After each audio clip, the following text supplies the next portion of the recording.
Mari kita membaca firman Tuhan dari Mazmur 91 dalam lindungan Allah. Orang yang duduk dalam lindungan yang maha tinggi dan bermalam dalam naungan yang maha kuasa akan berkata kepada Tuhan, tempat perlindunganku dan kubu pertahananku, Allahku yang kupercayai. Sungguh, dialah yang akan melepaskan engkau dari jerat penangkap burung, dari penyakit sampar yang busuk. Dengan kepaknya ia akan menudungi engkau, di bawah sayapnya engkau akan berlindung. Kesetiaannya ialah perisai dan pagar tembok. Engkau tak usah takut terhadap kedahsyatan malam, terhadap panah yang terbang di waktu siang, terhadap penyakit sampar yang berjalan di dalam gelap, terhadap penyakit menular yang mengamuk di waktu petang. Walau 1.000 orang rebah di sisimu dan 10.000 di sebelah kananmu, tetapi itu tidak akan menimpamu. Engkau hanya menontonnya dengan matamu sendiri dan melihat pembalasan terhadap orang-orang fasik. Sebab Tuhan ialah tempat perlindunganmu, yang maha tinggi telah kau buat tempat perteduhanmu. Malapetaka tidak akan menimpa kamu, dan tulah tidak akan mendekat kepada kemahmu. Sebab malaikat-malaikatnya akan diperintahkannya kepadamu, untuk menjaga engkau di segala jalanmu. Mereka akan menatang engkau di atas tangannya, supaya kakimu jangan terantuk kepada batu. Singa dan ular tedung akan kau langkahi, engkau akan menginjak anak singa dan ular naga.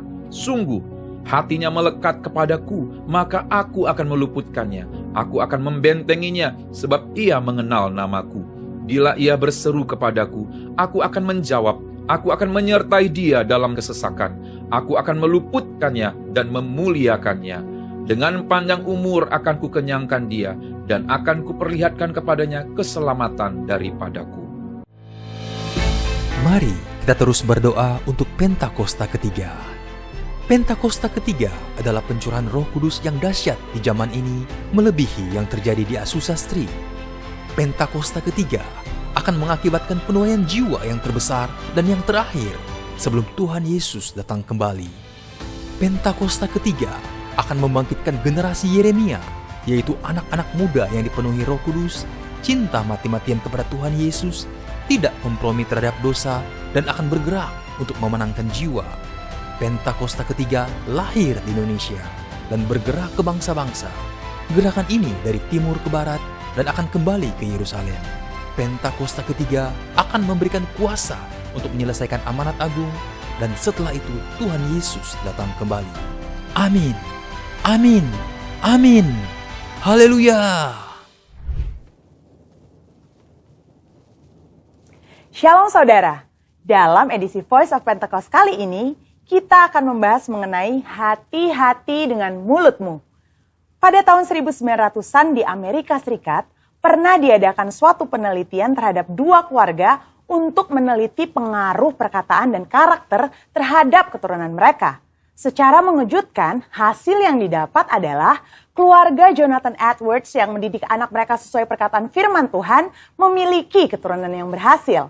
Sedangkan keluarga Max Jukes yang tidak memperhatikan perkataan mereka sesuai dengan firman Tuhan memiliki keturunan yang buruk dan tidak berhasil. Hal ini membuktikan bahwa perkataan kita memiliki kuasa bagi masa depan kita.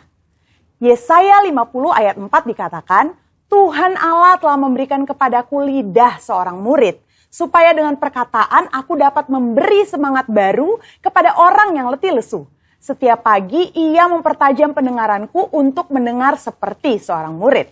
Pertanyaannya sekarang, bagaimana caranya agar lidah kita disebut sebagai lidah seorang murid? Yang pertama, mengendalikan setiap perkataan yang keluar dari mulut kita. Yakobus 3 ayat 5, 6, dan 8 berkata, demikian juga lidah, walaupun suatu anggota kecil dari tubuh, namun dapat memegahkan perkara-perkara yang besar.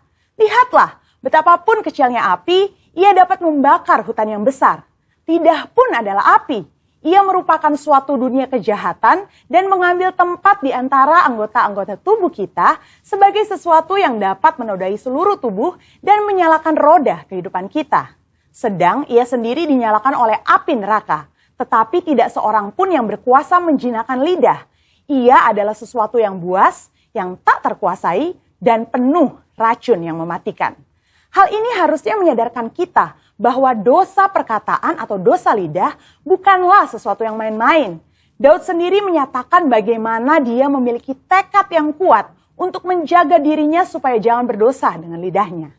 Daud memberikan sebuah istilah menahan mulutnya dengan kekang, di mana kekang artinya melakukan kontrol, memegang kendali terhadap mulut atau perkataan kita. Memang bukan sesuatu yang mudah, tapi bukan merupakan hal yang mustahil karena dengan pertolongan dari Roh Kudus, kita pasti bisa melaluinya. Yang kedua, menyadari bahwa semua perkataan kita diperhatikan oleh Tuhan. Perkataan merupakan ekspresi hati dan ungkapan dari apa yang kita pikirkan. Tuhan melihat kita jauh ke lubuk hati kita yang terdalam. Ia mengetahui segala motivasi hati kita. Mungkin orang lain dapat kita bohongi dengan perkataan manis dan lembut yang sebenarnya hanya sekedar menutupi hati yang busuk atau pikiran yang jahat. Tapi Tuhan tidak dapat dibohongi. Daud menyatakan dalam Mazmur 139 ayat 4, sebab sebelum lidahku mengeluarkan perkataan, sesungguhnya semuanya telah kau ketahui, ya Tuhan. Dalam konteks dunia modern saat ini, di mana media sosial menjadi salah satu sarana komunikasi yang dipakai untuk mengungkapkan ide, pendapat, komentar, informasi, bahkan curahan isi hati, jari-jari kita sebagai alternatif lidah atau bisa dikatakan sebagai lidah yang menuliskan perkataan kita di medsos juga harus kudus. Jangan sampai jari-jari kita mengetikkan pesan hoax, yaitu berita sembarangan yang tidak terbukti kebenarannya, apalagi yang menimbulkan perpecahan, kebencian, kebingungan, bahkan penyesatan bagi orang-orang yang membacanya. Yang ketiga, mulut kita senantiasa memperkatakan firman dan puji-pujian. Salah satu cara efektif untuk menjaga agar kita tidak salah menggunakan perkataan adalah dengan menggunakannya secara benar, yakni dengan cara senantiasa memperkatakan firman Tuhan dan puji-pujian kepada Tuhan di setiap waktu, di setiap keadaan, di setiap situasi kepada semua orang. Sambil kita memuji-muji Tuhan, ingatlah apa yang Tuhan nyatakan melalui Yakobus dalam suratnya. Jikalau ada seorang menganggap dirinya beribadah, tetapi tidak mengekang lidahnya, ia menipu dirinya sendiri. Maka sia-sialah ibadahnya. Sebagai contoh, bila kita mengalami suatu kejadian yang kurang baik, kita tetap memperkatakan ucapan syukur kepada Tuhan dan bukannya bersungut-sungut, karena firman Tuhan berkata, mengucap syukurlah dalam segala hal. Yang keempat, menyelaraskan perkataan dengan perbuatan kita. Dalam 1 Yohanes 3 ayat 18 dikatakan bahwa kita harus mengasihi bukan hanya dengan perkataan atau dengan lidah saja, tetapi dengan perbuatan dan dalam kebenaran. Perkataan adalah sesuatu yang nyata dan dapat didengar secara nyata. Namun, ketika perkataan diucapkan untuk menyatakan perasaan kasih kepada seseorang, hal tersebut bisa menjadi sesuatu yang tidak berarti apa-apa jika tidak disertai dengan perbuatan nyata seperti yang dikatakan. Misalnya, ketika kita berkata bahwa kita mengasihi Tuhan dengan segenap hati, namun kita malas beribadah atau malas melakukan firman Tuhan, maka perkataan kita tidak bermakna sama sekali. Kita perlu menyelaraskan perkataan dengan perbuatan kita. Dengan demikian, membantu kita untuk berpikir sebelum berkata-kata. Amsal 18 ayat 20-21 mengingatkan bahwa hidup dan mati dikuasai lidah. Oleh sebab itu, kita perlu memperhatikan apa yang kita ucapkan. Biar dari mulut kita hanya keluar kata-kata yang membangun, bukan menghancurkan. Menguatkan, bukan melemahkan. Ingat, Amsal 18 ayat 20-21 juga berbicara mengenai apa yang kita ketik di sosial media. Biar perkataan dan postingan kita memuliakan nama Tuhan. Saudara, untuk penjelasan lebih lengkapnya dari tim teologi kami, jangan lupa untuk buka link yang ada di atas atau scan QR Code yang tersedia. Salam integritas, Tuhan Yesus memberkati.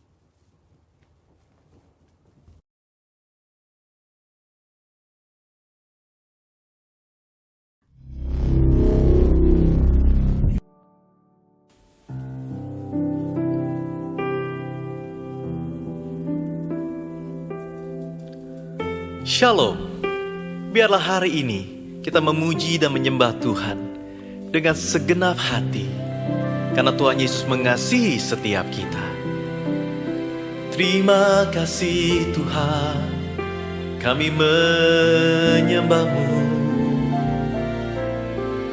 Oh, kasih setiamu yang ku rasakan lebih tinggi dari langit biru. Kebaikan-Mu yang telah Kau nyatakan lebih dalam dari lautan. Berkat-Mu yang telah ku terima sempat membuatku terpesona. Apa yang tak pernah ku pikirkan, itu yang Kau sediakan bagiku. Terima kasih Tuhan Yesus. Siapakah aku ini Tuhan? Jadi biji mata-Mu. Dengan apakah ku balas Tuhan selain puji dan sembah Kau? Kami mengasihi-Mu Tuhan. Terima kasih, Kau baik Tuhan Yesus. Haleluya, haleluya. Kasih setia-Mu yang ku rasakan lebih tinggi dari langit biru. Kebaikan-Mu yang telah Kau nyatakan lebih dalam dari lautan. Berkat-Mu yang telah ku terima sempat membuatku terpesona. Apa yang tak pernah ku pikirkan, itu yang Kau sediakan bagiku. Siapakah aku ini Tuhan? Jadi biji mata-Mu. Dengan apakah dapat kami balas segala kebaikan Tuhan selain puji dan sembah Kau? Katakan dengan segenap hati. Siapakah aku ini Tuhan? Jadi biji mata-Mu. Dengan apakah kan ku balas? Oh, selain puji dan sembah Kau. Kami sembah Kau Tuhan. Kulia laba ya shandi, kina laba ya shanda. Kulia laba cara laba ya si, kina laba ya shandi. Kami sembah Kau, kami memuji-Mu Tuhan. Ora laba ya shanda laba, katakan bersama-sama. Siapakah aku ini Tuhan? Jadi biji mata-Mu. Haleluya. Dengan apakah ku balas Tuhan selain puji dan sembah Kau? Selain puji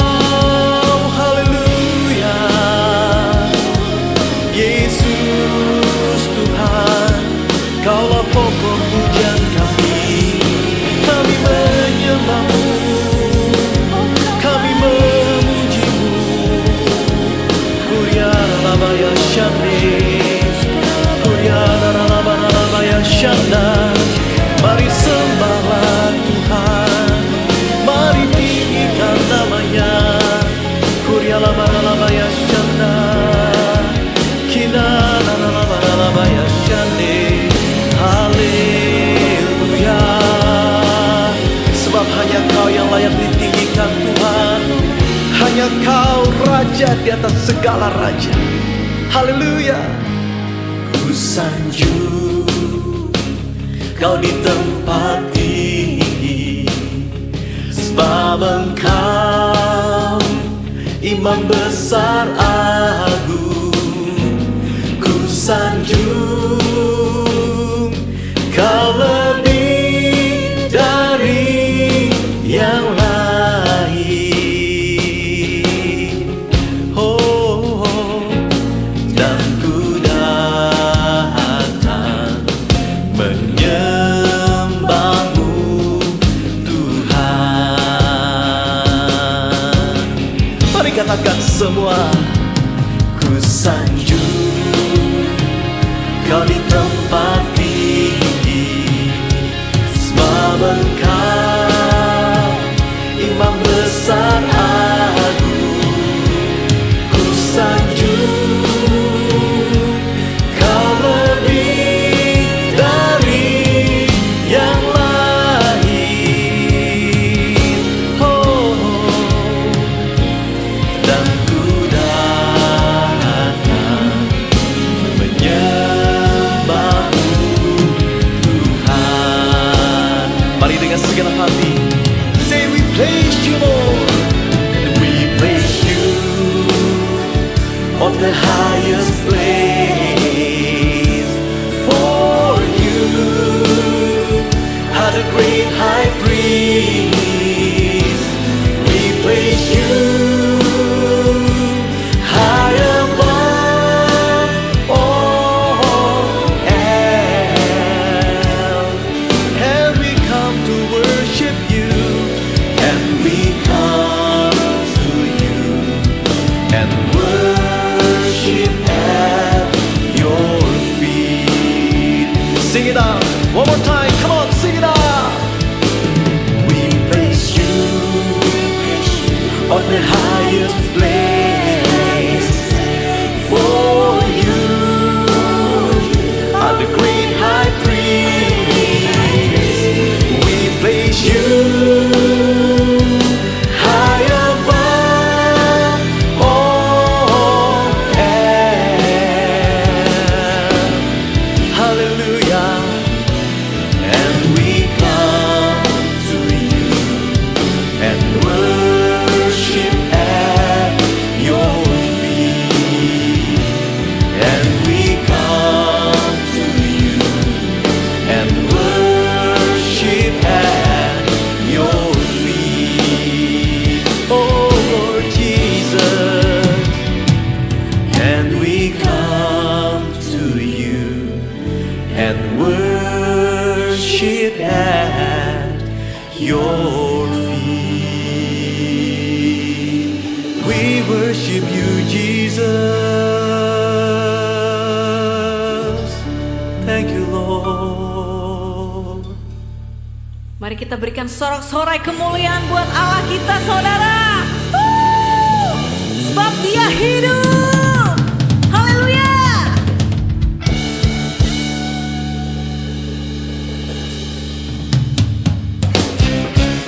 Ku tahu Dia penolongku, darahnya hapus dosaku. Ku yakin, ku yakin. Dia angkat deritaku, sembuhkan sakitku. Ku yakin, ku yakin.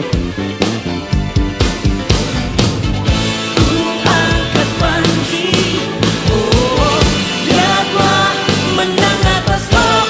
Dia penebusku, Dia hiduplah. Dia penebusku,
see his wounds, his hands, his feet, my Savior's on the cursed tree. His body bound and drenched in tears, they laid him down in Joseph's tomb, the entrance sealed by heavy stone, Messiah still and all alone.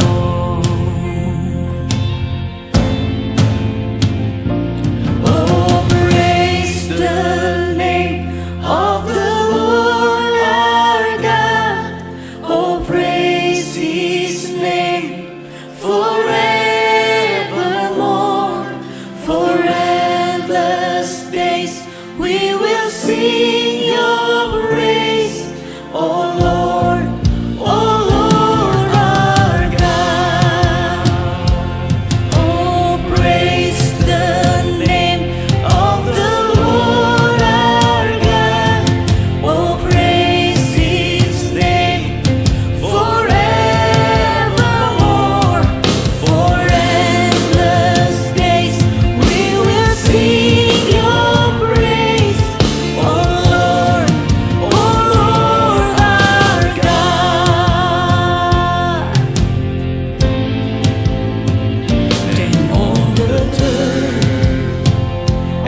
Sebab Dia hidup, ada hari esok. Sebab Dia hidup, ku tak gentar, karena ku tahu Dia pegang hari esok. Hidup jadi berarti sebab Dia hidup. Shalom kekasih Tuhan, jumpa lagi di minggu kedua bulan April. Saya percaya kita semua bersukacita setelah kita merayakan Hari Raya Paskah minggu lalu. Satu proyek keselamatan untuk umat manusia yang sudah dilakukan oleh Allah kita yang hidup. Sebab Dia hidup, pujian tadi sebagai pembuka firman Tuhan hari ini. Because He lives, I can face tomorrow. Sebab Dia hidup, ada hari esok. Ada dua pengertian mengenai sebab Dia hidup. Yang pertama, dari 1 Korintus 15, ayat yang ke-55 dan 56. Hai maut, di manakah sengatmu? Hai maut, di manakah kemenanganmu? Sengat maut ialah dosa, dan kuasa dosa ialah hukum Taurat. Dan kuasa dosa tidak lagi menghakimi kita, sebab kemenangan Kristus atas maut yang membebaskan kita. Karena itu tidak heran, di 1 Korintus 15 di ayat yang ke-17 dan 18 juga tertulis demikian. Dan jika Kristus tidak dibangkitkan, maka sia-sialah kepercayaan kamu dan kamu masih hidup dalam dosamu. Tetapi karena Dia hidup, Dia mengalahkan maut. Kita tidak lagi hidup di dalam dosa. Yang kedua, sebab Dia hidup, artinya sebab Kristus hidup di dalam saudara dan saya. Di dalam 2 Galatia ayat yang ke-20. Namun aku hidup, tetapi bukan aku lagi yang hidup di dalam diriku. Dan hidupku yang kuhidupi sekarang di dalam daging adalah hidup oleh iman dalam Anak Allah yang telah mengasihi aku dan menyerahkan dirinya untuk aku. Saudara, di dalam Kristus kita tidak hidup dalam diri kita lagi, tapi Kristus yang hidup dalam diri kita. Hidupku bukannya aku lagi, tapi Kristus dalamku. Hidupku bukannya aku lagi, tapi Kristus dalamku. Yesus hidup, Yesus hidup dalamku. Hidupku bukannya aku lagi, tapi Kristus dalamku. Haleluya. Amin saudara. Sebagai ciptaan baru di dalam Kristus, hidupmu bukan engkau sendiri lagi, tapi Kristus yang hidup dalammu. Artinya Kristus yang berdaulat dalam diri kita. Kristus yang berotoritas dalam diri kita. Sebab ketika Yesus yang adalah sang kebenaran itu hidup di dalam diri kita, maka sudah pasti egomu, kedaginganmu pasti mati. Roma 8 ayat 1 sampai 17 perikop tentang hidup oleh roh. Di ayat yang ke-13. Sebab ketika kamu hidup menurut daging, kamu akan mati. Tapi jika oleh roh, kamu mematikan perbuatan-perbuatan tubuhmu dan kamu akan hidup. Because He lives, I can face tomorrow. Karena Dia hidup di dalam diriku, aku bisa menghadapi hari esok. Aku bisa menjalani, bahkan aku berkemenangan di dalam hari esok. Roma 8 ayat 14. Semua orang yang dipimpin oleh roh adalah anak Allah. Dan jika kita adalah anak, maka kita juga adalah ahli waris. Maksudnya orang-orang yang berhak menerima janji-janji Allah yang akan menerimanya bersama-sama dengan Kristus. Yaitu jika kita menderita bersama-sama dengan Dia, supaya kita juga dipermuliakan bersama-sama dengan Dia. Saudara, firman Tuhan mengatakan, jika Kristus hidup di dalam kita, maka kita punya hari depan. Tapi hari depan yang bagaimana? Hari depan yang cerah, hari depan yang penuh pengharapan. Di dalam Yeremia 29 ayat 11. Sebab aku ini mengetahui rancangan-rancangan apa yang ada padaku mengenai kamu. Demikianlah firman Tuhan, yaitu rancangan damai sejahtera dan bukan rancangan kecelakaan untuk memberikan kepadamu hari depan yang penuh pengharapan. Saudara, luar biasa. Hari depan yang penuh pengharapan. Dan kita tahu Roma 5 ayat 5 mencatat dengan jelas pengharapan di dalam Kristus tidak pernah mengecewakan.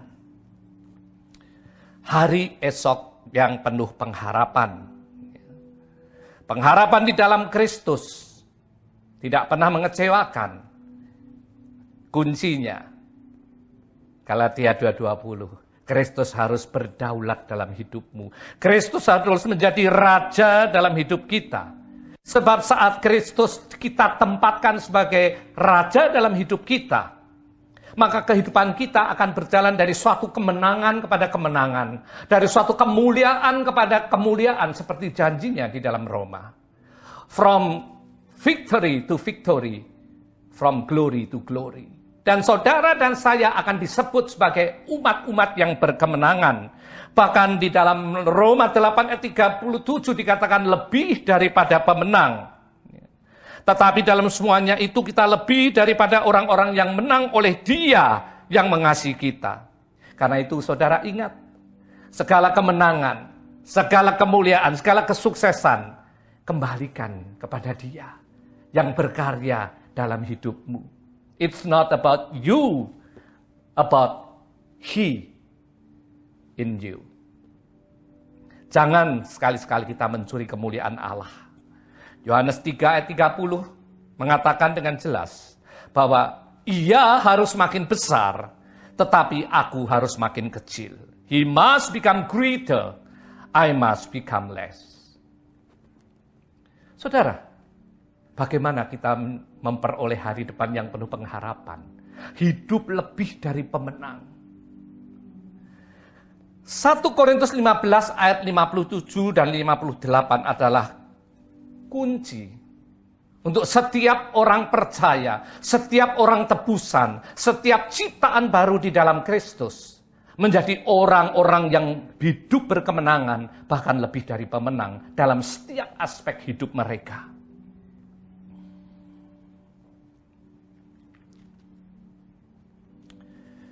1 Korintus 15 ayat 57 dan 58. Tetapi syukur kepada Allah yang telah memberikan kepada kita kemenangan oleh Yesus Kristus, Tuhan kita. Karena itu saudara-saudara yang kekasih, berdirilah teguh jangan goyah, dan giatlah selalu dalam pekerjaan Tuhan, sebab kamu tahu bahwa dalam persekutuanmu dengan Tuhan, jerih payahmu tidak sia-sia. Pagi hari ini ada 3 poin yang saya ingin bagikan kepada kita semua. Bagaimana supaya kita bisa hidup menjadi orang-orang yang hidup berkemenangan. Yang pertama, berdiri teguh jangan goyah. Di dalam Kolose 1 ayat 21 sampai 23 tertulis demikian. Juga kamu yang dahulu hidup jauh dari Allah dan yang memusuhinya dalam hati dan pikiran seperti yang nyata dari perbuatanmu yang jahat. Sekarang diperdamaikannya di dalam tubuh jasmani Kristus oleh kematiannya untuk menempatkan kamu kudus dan tak bercela dan tak bercacat di hadapannya. Ayat 23. Sebab itu kamu harus bertekun dalam iman, tetap teguh dan tidak berguncang, Dan jangan mau digeser dari pengharapan Injil yang telah kamu dengar dan yang telah dikabarkan di seluruh dunia di bawah langit, dan yang aku ini, Paulus, telah menjadi pelayannya. Saudara, berdiri teguh, jangan goyah. Saudara, banyak orang-orang yang berdiri teguh, jangan goyah, ya. Tapi tidak ada gairahnya. Tidak on fire, tidak bersemangat, tidak bergairah. Tentunya di dalam ayat yang kita baca, menjadi orang-orang ciptaan baru dalam Kristus. Ketika Kristus berdaulat dalam diri kita, kita berdiri teguh, jangan goyah, tapi tetap on fire. Bukan menjadi loyo atau letoy. Artinya, kalau dulu waktu kita masih hidup di dalam dosa begitu luar biasa semangatnya, artinya semangat berdosanya. Ya. Maka setelah kita mengenal kebenaran, bertobat, menempatkan Kristus sebagai Raja dalam hidup kita, bagaimana mungkin kita hanya duduk tenang, anteng, do nothing? Harusnya semangat bergairah itu tetap ada, dipelihara, tapi tujuannya berbeda. Dulu kita berjalan dalam jalan yang ujungnya kepada kebinasaan, kita bersemangat. Tapi sekarang kita berjalan kepada jalan yang menuju kepada janji keselamatan dan kehidupan kekal. Tetap lebih bersemangat. Kalau dulu kita berjalan dalam masa depan yang temporer, kita all out, kita fight, kita mati-matian, kita bergairah, kita on fire dalam tanda kutip. Menghalalkan segala cara. Kenapa sekarang kita berjalan di dalam jalan yang ujungnya bernilai kekekalan, kita tidak sesemangat yang dulu. Ini yang harus dipelihara. Ingat saudara, saudara dan saya adalah rekan kerja kerajaan sorga. Di dalam 1 Korintus 3 ayat yang ke-9, Paulus mengatakan, karena kami adalah kawan sekerja Allah. Menjadi kawan sekerja Allah, saudara bisa bayangkan. Jadi partner kerjanya Allah. Jadi kongsilannya Allah.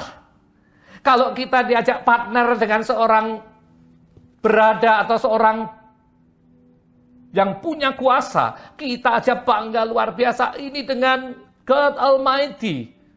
Harusnya saudara sangat bangga menjadi rekan sekerja Allah. Ingat, menjadi rekan sekerja Allah bukan pilihan random. Tertulis dengan jelas dalam Matius 22 ayat 14. Banyak yang dipanggil, tapi sedikit yang dipilih. Jadi kalau saudara dan saya adalah orang-orang yang dipilih Allah, dipercayai sebagai rekan sekerja Allah, merupakan privilege dalam hidup kita. Saudara, karena itu tetap teguh. Jangan pernah bergeser. Jangan pernah out of focus. Sebab apa yang disebut out of focus, meleset dari sasaran itu harmatia, artinya adalah dosa. Artinya kalau saudara tidak fokus kepada tujuan Allah, melalui kehidupanmu dan dalam kehidupanmu, sudah pasti pilihannya engkau berjalan di dalam jalan dosa. Poin yang kedua. 1 Korintus 15 ayat 58. Giatlah dalam pekerjaan Tuhan. Giat dalam pekerjaan Tuhan. Artinya melakukan apa yang Tuhan percayakan dalam hidup kita. All out. Sebab begitu banyak orang sudah dipilih, dipanggil, dipilih, dipercayai.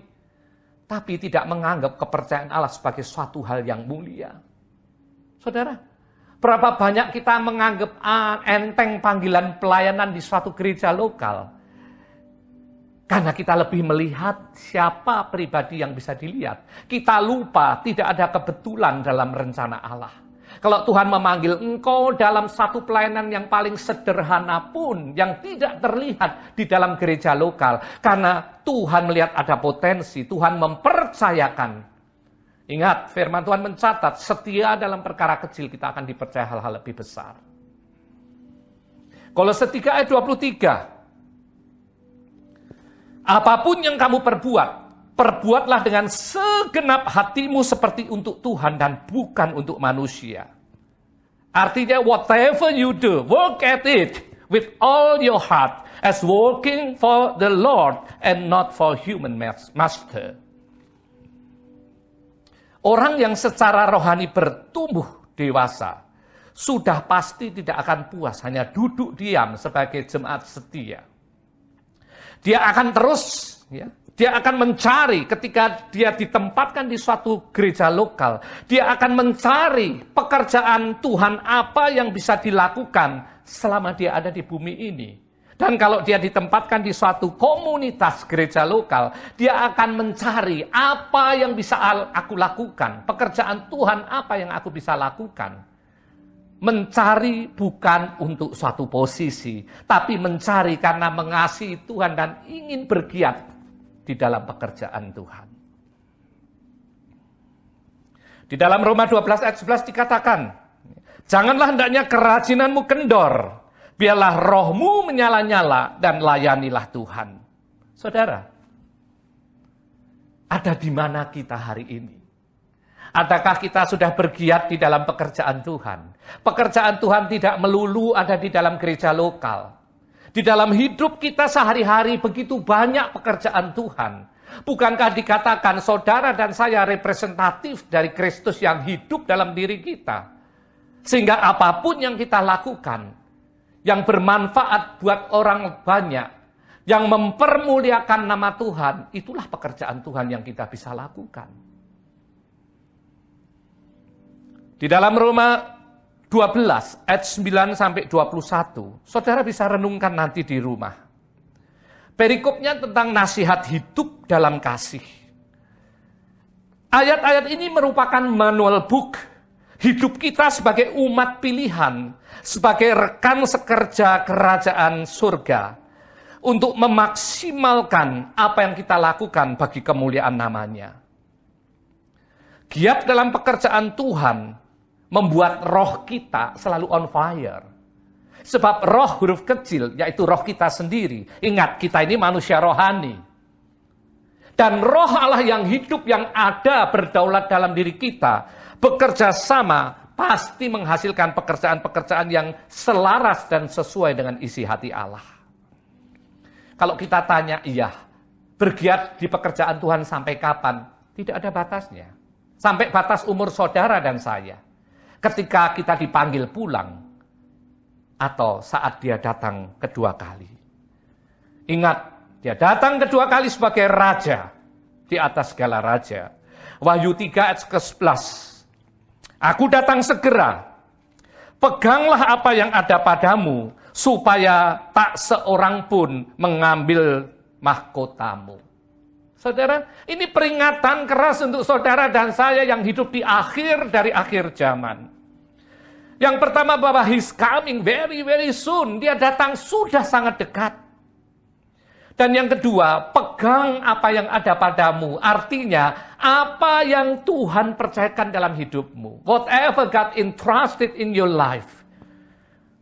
Kerjakan dengan tekun dan sungguh-sungguh. Supaya saatnya tiba nanti, kita akan terima reward, yaitu mahkota. Jangan pernah discourage melihat orang-orang yang menyia-nyiakan kepercayaan Tuhan dalam hidupnya. Yang anggap enteng, privilege yang Tuhan berikan dalam hidup mereka. Membuat mereka jadi suam, bahkan padam rohnya.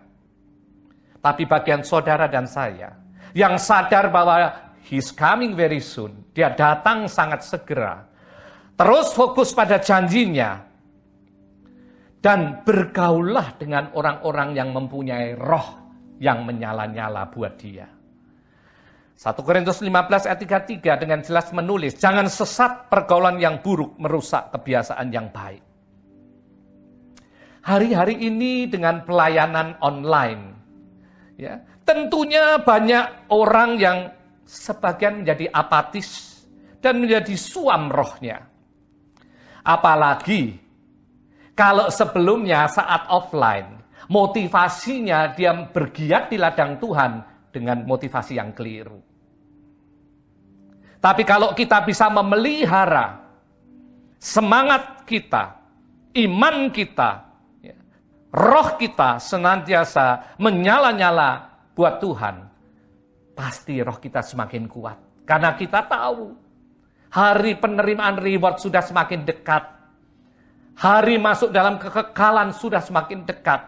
Kita makin senang dan bergairah melakukannya sungguh-sungguh dengan sepenuh hati. Satu pujian lama mengatakan, fokuskan pandanganmu hanya kepada Yesus. Turn your eyes upon Jesus. Look full in His wonderful face. And the things on earth will grow strangely dim in the light of His glory and grace. Alihkan pandanganmu hanya kepada Yesus. Pandang kemuliaan wajahnya. Di bait yang lain tertulis demikian. Through death into life everlasting. He passed and we follow Him there. Over us sin no more hath dominion, for more than conqueror we are. Saudara, lagu ini mengatakan melalui kehidupan kita masuk dalam kekekalan. Melalui kematian Kristus kita memasuki hidup dalam kekekalan. Kristus sudah melakukannya dan kita mengikutinya. Sehingga dosa tidak lagi mempunyai kuasa dalam hidupku. Karena itu lebih dari pemenang hidup yang kujalani sekarang. Saudara, indah sekali. Saat engkau bergiat di ladang Tuhan dan berfokus hanya kepada komando dari Dia, hidupmu pasti menjadi pemenang, bahkan lebih dari pemenang. Sebab dosa tidak lagi berkuasa dalam dirimu. Temporer bukan lagi menjadi tujuan dari segala hidupmu, tapi kekekalan bersama Dia jadi tujuan utama kita. Dua kunci dari hidup sebagai pemenang, bahkan lebih dari pemenang. Yang pertama, jangan goyah, fokus pada janjinya, pada tujuan ilahi melalui kehidupanmu. Yang kedua, bergiat dengan apa yang Tuhan percayakan dalam hidupmu. Jangan pernah anggap enteng privilege yang Tuhan berikan sebagai orang pilihan. Dan yang ketiga, 1 Korintus 19 ayat 58. Dalam persekutuanmu dengan Tuhan, jerih payahmu tidak sia-sia. Dengan bahasa lain saya katakan, dalam keintimanmu dengan Tuhan, jerih payahmu pasti tidak sia-sia. Dalam kerjasamamu dengan Tuhan, jerih payahmu pasti tidak sia-sia. Ingat, di dalam Roma 28 dikatakan Allah turut bekerja. Ada bagian Allah, ada bagian kita. Saat kita bersama-sama bekerja sama, artinya kita menggenapi seluruh rencana Allah dalam hidup kita yang bernilai kekekalan. Sudah pasti akan kita capai. Meskipun saat kita melakukan rancangan Allah dalam hidup kita, tantangan pasti banyak. Intimidasi pasti banyak. Ingat, musuh tidak pernah berhenti. Provokasi pasti banyak. Saudara, jangan pernah ragu, jangan pernah hiraukan. Saudara ingat bagaimana Nuh ketika dia melakukan rancangan Allah dalam hidupnya. Untuk membangun bahtera di atas bukit tanpa ada gejala hujan sama sekali. Saudara, dikatain bodoh, dikatain gila, dikatain orang aneh, banyak ejekan dan cemooh, bahkan mungkin aniaya, sabotase. Tapi saudara mesti ingat, Di dalam 1 Korintus 1 ayat 27, tetapi apa yang dianggap bodoh bagi dunia, dipilih Allah untuk memalukan orang-orang yang berhikmat. Dan apa yang lemah bagi dunia, dipilih Allah untuk memalukan apa yang kuat. Apa yang tidak terpandang, yang hina bagi dunia, dipilih Allah. Bahkan apa yang tidak berarti, dipilih Allah untuk meniadakan yang berarti. Ayat 29. Supaya jangan ada seorang pun manusia yang memegahkan diri di hadapan Allah. Saudara, saat kita melakukan apa yang dipercayakan Allah, bekerja sama sebagai rekan kerja kerajaan sorga, ketika aniaya, cemooh, hambatan, halangan, semua menghampiri kita, ya, semuanya bukan untuk membuat kita lebih sulit. Mau jadi pelaku firman kok sulit? Tidak, saudara. Untuk menyadarkan bahwa apapun yang kau capai, segala kemenangan yang kau capai, your achievement, semata-mata karena Tuhan yang turut bekerja. Bukan kuat, bukan gagah, tapi rohku, kata Tuhan. Sakaria 4 ayat 6 mencatat demikian. Sehingga kita senantiasa sadar, semua karena Tuhan yang berkarya dalam hidupku. Kekasih Tuhan, sebagai umat pemenang, yang lebih dari pemenang, ingat selalu 3 poin yang saya bagikan hari ini. Yang pertama, berdiri teguh jangan goyah. Artinya fokus pada firman-Nya, pada kehendak dan rencananya, dan selalu on fire sebagai rekan kerja kerajaan surga yang bisa dipercayai. Yang kedua, giat melakukan pekerjaan Tuhan. Apapun yang Tuhan percayakan, Tuhan nggak pernah memberi lebih dari kapasitas kita, sebab Dia tahu persis, sebab kita ini buatannya. Apapun yang Tuhan percayakan dalam hidup kita, lakukan dengan segenap hatimu, segenap jiwa dan akal budimu, dan ingat bagi kemuliaan namanya saja. Dan yang ketiga, pelihara keintimanmu. Kekuatan orang percaya untuk mampu melakukan apa yang Tuhan percayakan, untuk mampu tetap fokus kepada Tuhan, adalah keintimannya dengan Tuhan. Bangun keintiman senantiasa. Di dalam doamu, di dalam pujianmu, di dalam membangun dirimu sendiri dengan berbahasa roh. Saudara, jangan pernah tidak membangun dirimu sendiri. Keintiman kita dengan Tuhan membuat kita makin ngerti kehendak Tuhan. Membuat kita makin ngerti bagaimana Allah turut bekerja bersama kita. Kita nggak pernah kerja sendirian. Kita bukan single fighter, tapi kita ada partner. Dan partner kita God Almighty. Siapa lawan kita? Dan ingat, abaikan semua intimidasi, abaikan semua provokasi, abaikan semua kata-kata negatif yang mencoba untuk melemahkan kita. Kalau intimidasi makin kuat, artinya kemenangan sudah semakin dekat.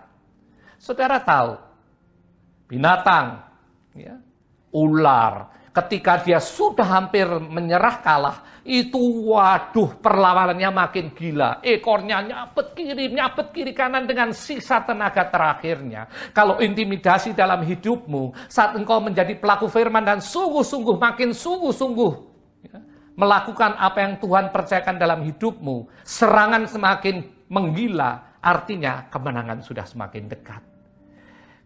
Karena itu jangan pernah ragu. Ya.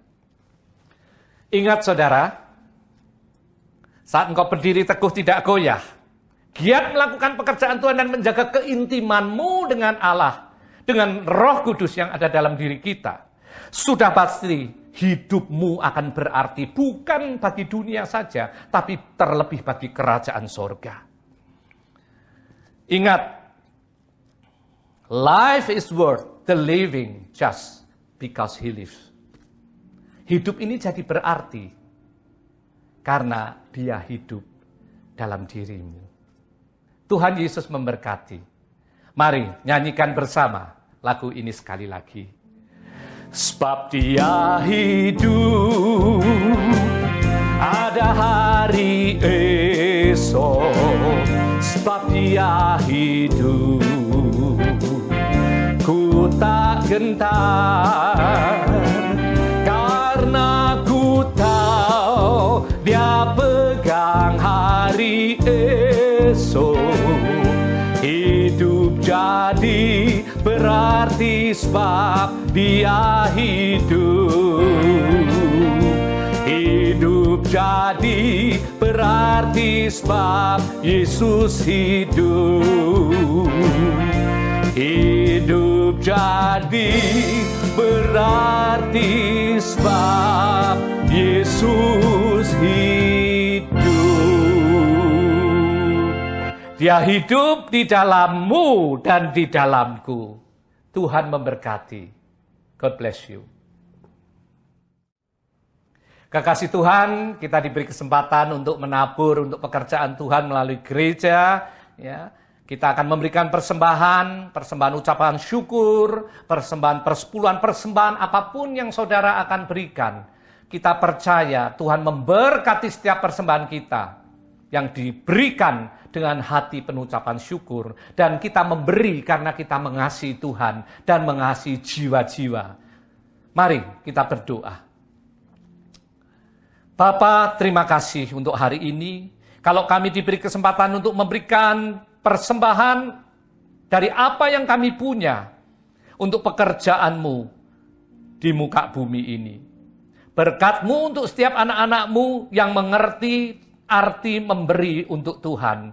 Arti memberi untuk pekerjaan Tuhan. Kami percaya Tuhan murnikan setiap motivasi kami dalam memberi, dan berkat Tuhan tidak terhalang dalam hidup setiap pribadi. Sebab kami tahu Allah kami Allah yang tidak pernah berhutang. Biarlah berkat, damai sejahtera, sukacita mengalir dalam setiap anak-anak-Mu saat mereka memberi. Dalam nama Yesus. Amin. Amin. Kekasih Tuhan, mari sebentar kita akan mengakhiri ibadah ini. Sekali lagi, mari kita sembah Dia, kita berbahasa roh bersama-sama. Oh idabaya shikararararapa, shikararararabu, idabaya shikararararapa, idabaya shikararapa, shikararararapa, shikararararapa. Bapak, terima kasih untuk isi hati-Mu hari ini. Engkau berbicara kepada setiap kami.